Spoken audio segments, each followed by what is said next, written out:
euh, euh, fait partie d'une famille d'incontinentia pigmenti. Et il y a comme cela un certain nombre de maladies qui sont dominantes liées à l'X, avec une telle gravité chez le garçon qu'il y a létalité. Le gène de cette maladie a été identifié il y a une dizaine d'années.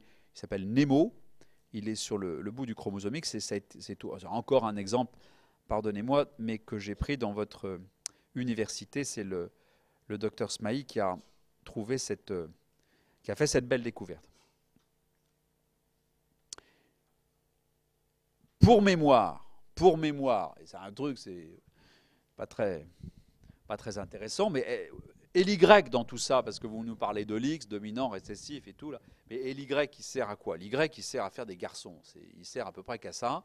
C'est un tout petit chromosome, vous savez, il a été bouffé par l'évolution. Non, mais vous riez, mais c'est extrêmement inquiétant.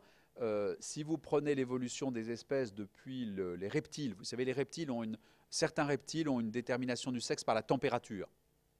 C'est pratique.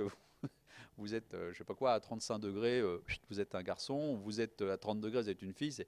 Alors ça change pas. Hein, c'est déterminé au début, mais enfin c'est quand même intéressant. Ça en dit long hein, sur les spas et tous ces trucs-là. Hein. Et à partir du reptile apparaît un chromosome X spécialisé. L'Y est dérivé d'un X ancestralement, je vous parle de centaines de millions d'années, et ce chromosome X très spécialisé acquiert un, puis plusieurs gènes, puis un gène, qui est le gène déterminant l'hérédité liée le sexe masculin, qui est TDF, Testis Determining Factor, on l'appelle maintenant SRY, vous verrez ça probablement d'ailleurs en génétique chromosomique, et vous le verrez aussi peut-être en endocrinologie, donc SRY, un tout petit gène, facteur de transcription primaire, est nécessaire et suffisant à orienter la gonade primitive vers le sexe masculin. Et au fond, ce chromosome Y de centaines de millions d'années a été totalement raboté. Il a été élagué dans l'évolution, il est tout petit, et on peut calculer le niveau de rabotage, non pas annuel, mais par millions d'années, qui s'est produit entre un X, qui est un grand chromosome, et l'Y que nous avons aujourd'hui, enfin pas tous. Et si on applique, mais notez pas ce truc, c'est vrai, mais c'est pas très, c'est juste pour rigoler. Hein. Si on applique jusque-là c'est vrai, mais maintenant c'est pour rigoler. Et si on applique cette décroissance du chromosome Y à ce qui va nous suivre, eh bien dans 50 millions d'années, il n'y a plus de chromosome Y. Et là, on a un problème. On a un gros problème, c'est qu'est-ce qui va se passer? Alors, je vous laisse faire des hypothèses. Bon, donc sur l'Y, il n'y a rien de très intéressant à part SRY. Il n'y a pas qu'SRY, il y a une cinquantaine de gènes. Et il y a quelques caractères qui sont traditionnellement liés à l'Y. Il y en a un qui n'est pas très, très intéressant en médecine, qui est l'hyperpilosité des oreilles. C'est vrai que c'est un truc qu'on ne voit jamais chez les femmes. Bon, mais bon, on va pas épiloguer là-dessus. On imagine que cette hérédité qu'on appellerait hollandrique, c'est-à-dire tout masculin, évidemment, va toucher par définition tous les hommes d'une famille, parce qu'il n'y a pas tellement le choix. Tous les hommes trimballent l'Y dans une famille et c'est le même Y. Donc s'il y avait quelque chose sur l'Y qui s'égrège dans ces familles, tous les hommes de la famille l'auraient incontestablement. Il y a plus sérieusement que ça, c'est vrai, hein, mais c'est anecdotique, plus sérieusement que cela, il y a des délétions du chromosome Y qui peuvent, vous les verrez je pense avec Michel et Serge, qui peuvent donner des stérilités. Donc c'est vrai qu'à ce moment-là, il y a une maladie génétique liée à l'Y, mais par définition, elle ne se transmet pas parce que c'est une maladie de la fécondité. Quels sont les autres gènes liés à l'Y? Bon, pour rigoler, le locus MAC pour les gadgets, channel flipping, c'est, vous savez, le truc pour le zapping en fait, c'est le gène flip, sport page, le gars qui se précipite toujours à la page 14 du journal, buddy, air guitar, le gène riff, etc. Vous pourrez les regarder. Alors, myopatite du chêne de Boulogne, allons-y.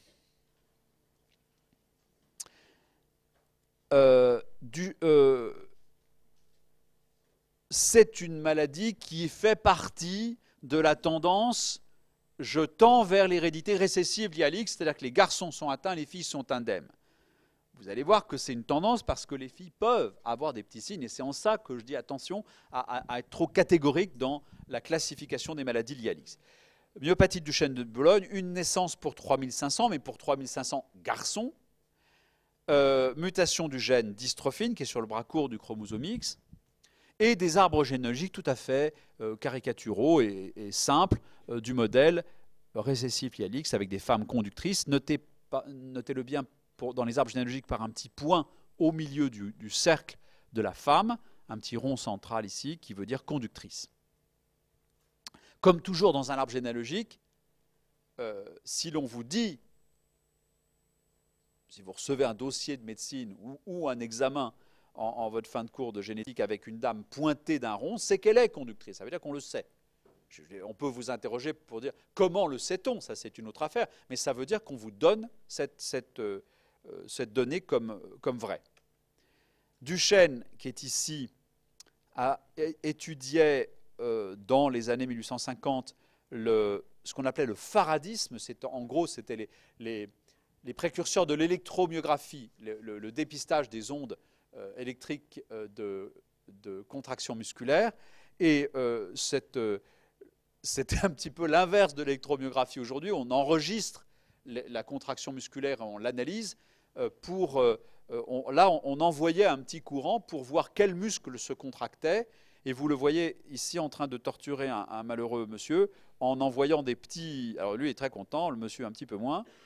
Et on envoie des petites ondes électriques pour voir comment contracte le paucier, le machin, l'orbiculaire de la lèvre, le triangulaire, etc. Vous imaginez Enfin, c'était la grande époque de la médecine expérimentale. Et voyant cela, il s'est intéressé aux pathologies musculaires et a décrit, Duchenne a décrit, dans un papier de 1860 et quelques, des garçons qu'il a caricaturés ici avec un bon trait de crayon.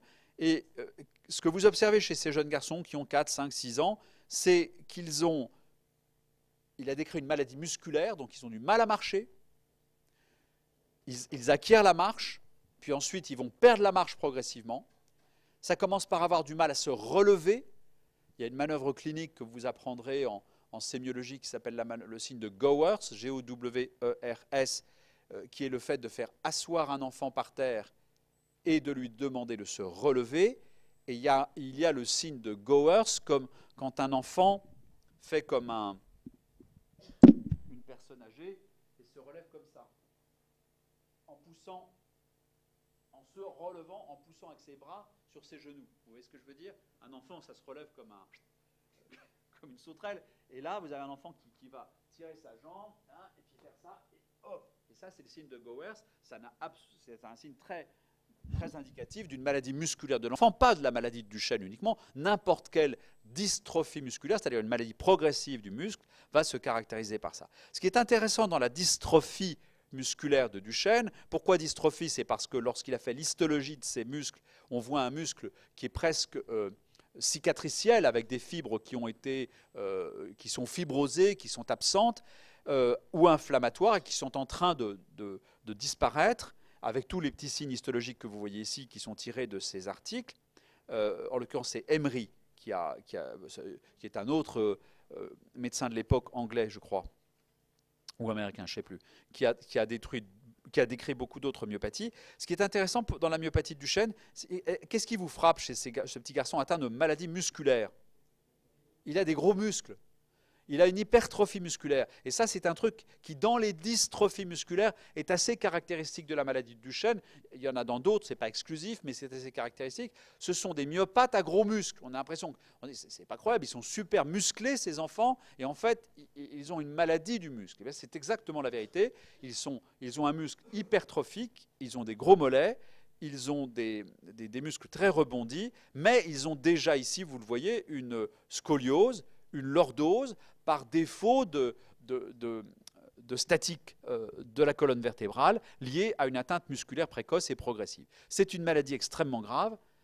De la même manière que je vous avais parlé des amyotrophies spinales, avec ces enfants qui vont perdre leur motoneurones, là, c'est les enfants qui vont perdre leurs muscles, leurs fibres musculaires progressivement. Et vous les voyez en chaise roulante, ces garçons, toujours au début décembre dans les émissions du Téléthon, parce que c'est une maladie très emblématique de l'Association française contre les myopathies.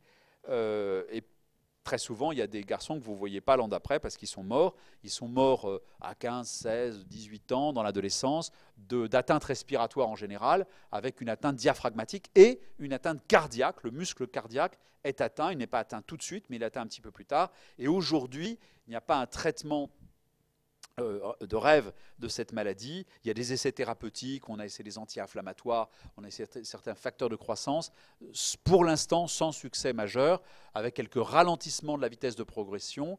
Il y a des essais de thérapie génique par injection musculaire d'un ADN complémentaire qui comprendrait un mini-gène dystrophine, et vous allez comprendre tout de suite pourquoi c'est extrêmement difficile. Il y a des essais de saut d'exon. Vous savez, dans les mutations troncantes, on a détourné des médicaments qui sont des antibiotiques en réalité et qui servent et qui ont pour propriété d'antibiotiques de faire sauter des exons dans la transcription, dans l'épissage d'un gène, ce qui évidemment est délétère à des doses importantes et va tuer un micro-organisme, mais ce qui peut être utile si le saut d'exon va enlever la mutation d'un gène, et vous allez voir en quoi ce type d'approche thérapeutique peut être utile. Donc beaucoup de pistes thérapeutiques, malheureusement aujourd'hui, aucune d'entre elles avec un succès significatif. Le gène qui code pour la dystrophine, encore une fois une protéine qui a été appelée par le nom de la maladie, ça n'a aucun sens, mais c'est pratique parce que ça rappelle l'histoire et ça rappelle qu'on a fait ces identifications de gènes qui sont assez anciennes. Hein. Ça fait partie des tout premiers gènes qui a été identifié chez l'homme par ce qu'on appelle la génétique inverse. Je ne connais pas le gène et je vais utiliser sa position sur le génome pour l'identifier. Cette identification a été assez brillante, conduite par deux équipes au Canada, en Angleterre, et a abouti à l'identification d'un gène extrêmement grand. C'est le recordman, non pas par le nombre d'exons, qui est déjà pas mal, 79 exons, mais par sa taille, par le domaine génomique qu'il couvre. Et les exons sont répartis sur 2,4 mégabases, 2400 kilobases d'ADN. Donc on est bien au-delà de ce que l'on a vu jusqu'à présent. On avait vu CFTR de la mucoviscidose, 250 kilobases, NF1, 350. Le facteur 8 anti-hémophilique dont je vous parlerai dont on parle là pour les maladies liées à l'X, qui n'est pas non plus un petit gène, mais la dystrophine est, je crois, le deuxième gène plus grand de notre génome, avec 2400 kb, et donc un gène gigantesque. Qu'est-ce qui fait cette originalité de sa taille? Eh bien, c'est lié d'une certaine manière à la structure de la protéine pour laquelle il code. Cette protéine est constituée dans son immense majorité par des motifs répétés d'acides aminés qui vont aboutir à un système de triple hélice exactement comme un grand ressort.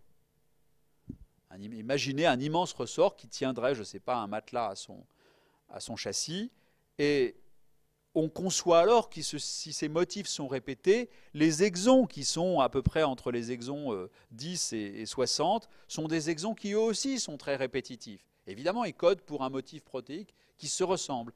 Et donc on a une protéine avec un domaine qui va se lier à l'actine, et puis un domaine C-terminal, et effectivement qui agit comme une espèce de grand ressort, mais là ce n'est pas un châssis d'un matelas, c'est l'actine, donc là une protéine de structure musculaire, qui est liée à la membrane de ces myocytes par le truchement de cette immense protéine, la dystrophine.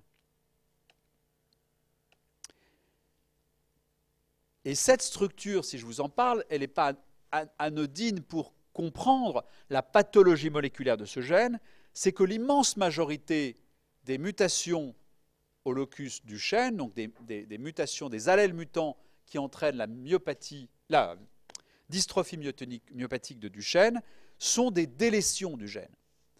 Et instinctivement, j'imagine que vous comprenez bien que s'il y a dans ces exons centraux du gène dystrophine une grande ressemblance les uns avec les autres, eh bien on a là un mécanisme qui peut promouvoir ce que l'on appelle des recombinaisons alléliques non homologues.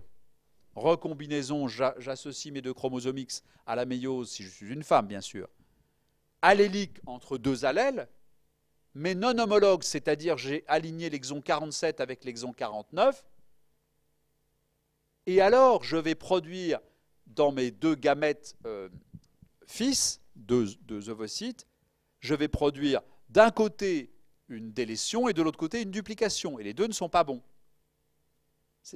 Donc la répétition des motifs protéiques correspond à une répétition de motifs ADN, et la répétition des motifs ADN peut promouvoir, plus qu'ailleurs dans le génome, des remaniements par recombinaison allélique non homologue. Et si vous faites la carte sur les exons du gène dystrophine, que vous voyez répartis ici, cette fois-ci de manière tout à fait arbitraire dans un tableau normé, et que vous positionnez les délétions que vous avez trouvées chez les malades par centaines, vous avez un énorme point chaud ici. Entre les exons 40 et 60, c'est là où siège l'immense majorité des délétions, parce que la structure du gène à cet endroit donne prise à cette recombinaison allélique non homologue. Voici quelques délétions qui ont été décrites, mais il y en a des centaines de possibilités, dont certaines sont très récurrentes, c'est-à-dire qu'on les trouve dans des familles indépendantes. Délétion entre l'exon 44 et l'exon 50, une délétion qui touche l'exon 51, l'exon 52, les exons 53 à je ne sais pas combien, etc., 48 à 50. Voilà, toutes sortes de tailles de délétions variables à cet endroit, toutes probablement promues par un mal alignement à la méiose féminine, générant une mutation nouvelle à ce locus. Alors, mutation nouvelle qui, si elle est transmise à un garçon, va donner un cas sporadique de myopathie de Duchenne. Si elle est transmise à une fille, va donner une femme conductrice qui pourrait un jour avoir un enfant atteint.